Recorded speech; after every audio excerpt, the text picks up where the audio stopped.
ಇನ್ನು ಮಹೇಶ್ ಶೆಟ್ಟಿ ತಿಮರೋಡಿ ಬಂಧನದ ವೇಳೆ ಪೊಲೀಸರ ಕರ್ತವ್ಯಕ್ಕೆ ಅಡ್ಡಿಪಡಿಸಲಾಗಿದೆ. ತಿಮರೋಡಿಯ 3 ಬೆಂಬಲಿಗರನ್ನು ಕೂಡ ಪೊಲೀಸರು ಅರೆಸ್ಟ್ ಮಾಡಿದ್ದಾರೆ. ಕಾರಿನಲ್ಲಿದ್ದಂತಹ ಸೃಜನ್, ಹಿತೇಶ್ ಮತ್ತೆ ಸಹನ್ ಅನ್ನೋ 3ರನ್ನ ಪೊಲೀಸರು ಬಂಧಿಸಿದ್ದಾರೆ. ಕಾರ್ಕಳ ಗ್ರಾಮದ ಠಾಣೆಯಲ್ಲಿ ಮತ್ತೊಂದು ಕೇಸ್ ದಾಖಲಾಗಿದೆ. ಕರ್ತವ್ಯಕ್ಕೆ ಅಡ್ಡಿಪಡಿಸಿದ್ದಾರೆ. ಅಡಿಷನಲ್ ಎಸ್ಪಿ ಕಾರ್ಗೆ ಹಿಂದಿನಿಂದ ಕಾರು ಗುದ್ದಿದೆ. ತಿಮರೋಡಿಯನ್ನ ಬಂಧಿಸಿ ಕರೆತೊಯ್ತಾ ಇದ್ದಂಥ ಸಂದರ್ಭದಲ್ಲಿ ಈ ಘಟನೆ ನಡೆದಿರೋದು. ಸೊ ಕರ್ತವ್ಯಕ್ಕೆ ಅಡ್ಡಿಪಡಿಸಿದ್ದಾರೆ ಅಂತ ಈ 3ರನ್ನು ಕೂಡ ಅರೆಸ್ಟ್ ಮಾಡಿದ್ದಾರೆ. ಫಸ್ಟ್ ಆಫ್ ಆಲ್ ತಿಮರೋಡಿ ಅವರನ್ನ ಪೊಲೀಸರ್ ಜೀಪಲ್ಲಿ ಕರ್ಕೊಂಡು ಹೋಗಿಲ್ಲ, ಪೊಲೀಸ್ ಜೀಪ್ ಹತ್ತಲ್ಲ ಅಂತೇಳಿ ಖಾಸಗಿ ಕಾರಲ್ಲಿ ಅವರನ್ನು ಕರ್ಕೊಂಡು ಹೋಗ್ತಾ ಇದ್ದಿದ್ದು ಬೆಳಗ್ಗೆ ವಶಕ್ಕೆ ಪಡೆಯುವಾಗ. ಅದಾದ್ಮೇಲೆ ಅಲ್ಲಿಂದ ಬ್ರಹ್ಮಾವರ ಪೊಲೀಸ್ ಠಾಣೆ ಕಡೆಗೆ ಹೊರಟಿದ್ರು. ಆ ಕಾರ್ಗೆ ಹಿಂಬದಿಯಿಂದ ಮತ್ತೊಂದು ಕಾರ್ ಗುದ್ದಿದೆ. ಆ ಕಾರಲ್ಲಿ 3 ಜನ ಇದ್ರು. ಅವರು ಮಹೇಶ್ ಶೆಟ್ಟಿ ತಿಮರೋಡಿಯ ಬೆಂಬಲಿಗರು. ಸೊ ಆ 3ರನ್ನ ಕೂಡ ಪೊಲೀಸರು ಈಗ ಅರೆಸ್ಟ್ ಮಾಡಿದ್ದಾರೆ.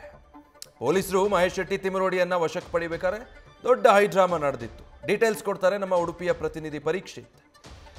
ಈಗ ಪೊಲೀಸರ ಕರ್ತವ್ಯಕ್ಕೆ ಅಡ್ಡಿಪಡಿಸಿರೋ ಆರೋಪ 3ರನ್ನ ಅರೆಸ್ಟ್ ಮಾಡಿರೋ ಬಗ್ಗೆ ಏನ್ ತಿಳಿದು ಬರ್ತಾ ಇದೆ?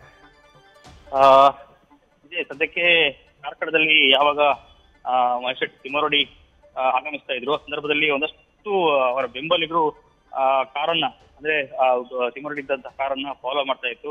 ಹಾಗಾಗಿ ಏಕಾಏಕಿ ಒಂದು ನೇರವಾಗಿ ಎಸ್ಪಿ ಅವರ ಕಾರಿಗೆ ಡಿಕ್ಕಿ ಹೊಡೆದಿರುವಂತದ್ದು ನಡೆದಿದೆ. ಒಂದಷ್ಟು ಸಂದರ್ಭದಲ್ಲಿ ವಶಕ್ಕೆ ಪಡೆದಿರುವಂತದ್ದು. ಕಾರಿನಲ್ಲಿ ಸುಜನ್ ಮತ್ತೆ ಹಿತೇಶ್ ಹಾಗೂ ಸಹನ್ ಅಂತ ಈ 3ರನ್ನ ಪೊಲೀಸರು ವಶಕ್ಕೆ ಪಡಿಸಿದ್ದಾರೆ. ಗ್ರಾಮಾಂತರ ಪೊಲೀಸರು ವಶಕ್ಕೆ ಪಡೆದುಕೊಂಡದ್ದು. ಅದು ಕಾರ್ಕಳದ ಹೊಸಮಾರಲ್ಲಿ ಈ ಘಟನೆ ಆಗಿರುವಂತದ್ದು. ಅಡಿಷನಲ್ ಎಸ್ಪಿ ಕಾರಿಗೆ ಕಾರು ಹೋಗ್ತಾ ಇರಬೇಕಾದ್ರೆ ಏಕಾಏಕಿ ಬ್ರೇಕ್ ಹಾಕಿದ ಪರಿಣಾಮ ಹಿಂದೆಯಿಂದ ಉದ್ದೇಶಪೂರ್ವಕವಾಗಿ ಬ್ರೇಕ್ ಹಾಕದೆ ಗುದ್ದಿದ್ದಾರೆ ಅನ್ನುವಂಥದ್ದು ತಿಳಿದು ಬರ್ತಾ ಇದೆ. ಮತ್ತು ಒಂದಷ್ಟು ಜನ ಕೈಯಿಂದ ಕೂಡ ಕಾರಿನ ಮೇಲೆ ಗುದ್ದಿದ್ದಾರೆ ಅನ್ನುವಂಥದ್ದು ಗೊತ್ತಾಗ್ತಾ ಇರುವಂತದ್ದು. ಹಾಗಾಗಿ ಪೊಲೀಸರು ಈ ಪ್ರಕರಣವನ್ನು ದಾಖಲಿಸಿಕೊಂಡು ಅವರನ್ನು ವಶಕ್ಕೆ ಪಡೆದಿದ್ದಾರೆ. ಮುಖ್ಯವಾಗಿ ನೋಡೋದಾದ್ರೆ ಅದು ನಾನ್ ಬೇಲೇಬಲ್ ಕೇಸ್ ಅಂತ ಹೇಳ್ಬೋದು. ನಾನ್ ಬೇಲೇಬಲ್ ಕೇಸ್, ಜಾಮೀನು ಸಿಗದ ಕೇಸನ್ನ ಕೂಡ ಹಾಕಿರುವಂತದ್ದು. ಸೆಕ್ಷನ್ 132 ಸರ್ಕಾರಿ ನೌಕರರ ಕರ್ತವ್ಯ ಅಡ್ಡಿ ಹಾಗೂ 121 ಪೊಲೀಸರನ್ನ ಗಾಯಗೊಳಿಸಿರುವುದು, ಜೊತೆಗೆ 281 ಅಪಘಾತ, 3/5 ಅನ್ನುವ ಅಕ್ರಮ ಕೂಟ ಸೇರಿ ಈ ಹಿನ್ನೆಲೆಯಲ್ಲಿ ಕೇಸನ್ನ ದಾಖಲಾಗಿರುವಂತದ್ದು. ಅದಕ್ಕೆ ಜಾಮೀನು ಸಿಗುವುದು ಆ 3ರಿಗೆ ಬಹುತೇಕ ಜಾಮೀನು ಸಿಗುವುದಿಲ್ಲ ಅನ್ನುವಂಥದ್ದು ಗೊತ್ತಾಗ್ತಾ ಇದೆ. ಸದ್ಯ ಪೊಲೀಸರು ಪರಿಸ್ಥಿತಿಯನ್ನು ಹತೋಟಿಗೆ ತಂದಿರುವಂತದ್ದು. ಈ 3ರನ್ನ ಸದ್ಯಕ್ಕೆ ವಶಕ್ಕೆ ಪಡೆದು ಕೇಸನ್ನು ದಾಖಲಿಸಿದ್ದಾರೆ. Thank you Parikshit. ಸೊ ನೀವು ಒಂದಷ್ಟು ದೃಶ್ಯಗಳು ಗಮನಿಸ್ತಾ ಇದ್ದೀರಾ. ಇದೇ ಸಂದರ್ಭದಲ್ಲಿ ನಡೆದಿರುವಂತಹ ಘಟನೆ ಅದು. ಮಹೇಶ್ ಶೆಟ್ಟಿ ತಿಮರೋಡಿ ಅವರನ್ನ ಬಂಧಿಸಿ ಪೊಲೀಸರು ಕರ್ಕೊಂಡು ಹೋಗಬೇಕಾದ್ರೆ ಹಿಂಬದಿಯಿಂದ ಮತ್ತೊಂದು ಕಾರು ಆ ಕಾರನ್ನು ಫಾಲೋ ಮಾಡಿದೆ. ಆ ಕಾರಲ್ಲಿ ಮಹೇಶ್ ಶೆಟ್ಟಿ ತಿಮರೋಡಿಯ ಬೆಂಬಲಿಗರಿದ್ರು. ಪೊಲೀಸರು ಮಹೇಶ್ ಶೆಟ್ಟಿ ತಿಮರೋಡಿ ಅವರನ್ನ ಬಂಧಿಸಿ ಕರ್ಕೊಂಡು ಹೋಗಬೇಕಾದ್ರೆ ಹಿಂಬದಿಯಿಂದ ಹೋಗಿ ಆ ಕಾರಿಗೆ ಗುದ್ದಿದ್ದಾರೆ ಈ 3ರು.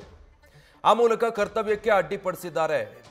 ಅರೆಸ್ಟ್ ಮಾಡಿ ಕರ್ಕೊಂಡು ಹೋಗೋ ಸಂದರ್ಭದಲ್ಲಿ ತಡೆಯೋ ಪ್ರಯತ್ನ ಮಾಡಿದ್ದಾರೆ ಅಂತ ಹೇಳಿ 3ರನ್ನ ಅರೆಸ್ಟ್ ಮಾಡಿದ್ದಾರೆ. ಅದು ಕೂಡ non bailable case. So Mahesh Shetty Thimarodi ಜೊತೆಗೆ ಈಗ ಅವರ 3 ಬೆಂಬಲಿಗರು ಕೂಡ ನಾನ್ ಬೇಲಬಲ್ ಕೇಸ್ನಲ್ಲಿ ಪೊಲೀಸರಿಗೆ ಅರೆಸ್ಟ್ ಆಗಿದ್ದಾರೆ. ಆ 3ರನ್ನು ಕೂಡ ಪೊಲೀಸರು ಅರೆಸ್ಟ್ ಮಾಡಿದ್ದಾರೆ.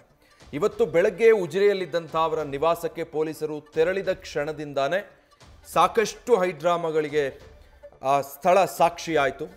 ಅಲ್ಲಿದ್ದಂಥ ಮಹೇಶ್ ಶೆಟ್ಟಿ ತಿಮರೋಡಿ ಬೆಂಬಲಿಗರು ಘೋಷಣೆಗಳನ್ನು ಕೂಗೋದಕ್ಕೆ ಶುರು ಮಾಡಿದರು.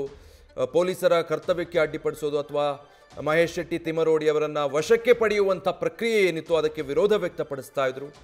ಆ ಎಲ್ಲ ಹೈಡ್ರಾಮಾಗಳ ನಡುವೆಯೂ ತಾವು ಪೊಲೀಸ್ ಜೀಪ್ ಹತ್ತೋದಿಲ್ಲ, ಬೇರೆ ಕಾರಲ್ಲಿ ಬರ್ತೀನಿ ಅಂತ ಹೇಳಿದರು. ಅಲ್ಲಿಂದ ಅವರನ್ನು ಒಂದು ಕಾರಲ್ಲಿ ಪೊಲೀಸ್ ಅಧಿಕಾರಿಗಳು ವಶಕ್ಕೆ ಪಡೆದು ಬ್ರಹ್ಮಾವರ ಪೊಲೀಸ್ ಠಾಣೆ ಕಡೆ ಕರ್ಕೊಂಡ್ಬರ್ತಾ ಇದ್ರು. ಹೀಗೆ ಅರೆಸ್ಟ್ ಮಾಡೋ ಸಂದರ್ಭದಲ್ಲಿ ಹಿಂಬದಿಯಿಂದ ಬಂದ ಮತ್ತೊಂದು ಅವರ ಬೆಂಬಲಿಗರ ಕಾರು ಪೊಲೀಸರು ಮಹೇಶ್ ಶೆಟ್ಟಿ ತಿಮರೋಡಿ ಇದ್ದ ಕಾರಿಗೆ ಗುದ್ದಿತ್ತು. ಅದರಲ್ಲಿದ್ದ 3ರನ್ನು ಅರೆಸ್ಟ್ ಮಾಡಿದ್ದಾರೆ. ನ್ಯೂಸ್ ಫಸ್ಟ್ ನಿರ್ಭೀತಿಯಿಂದ ನಿಮ್ಮ ಪರವಾಗಿ.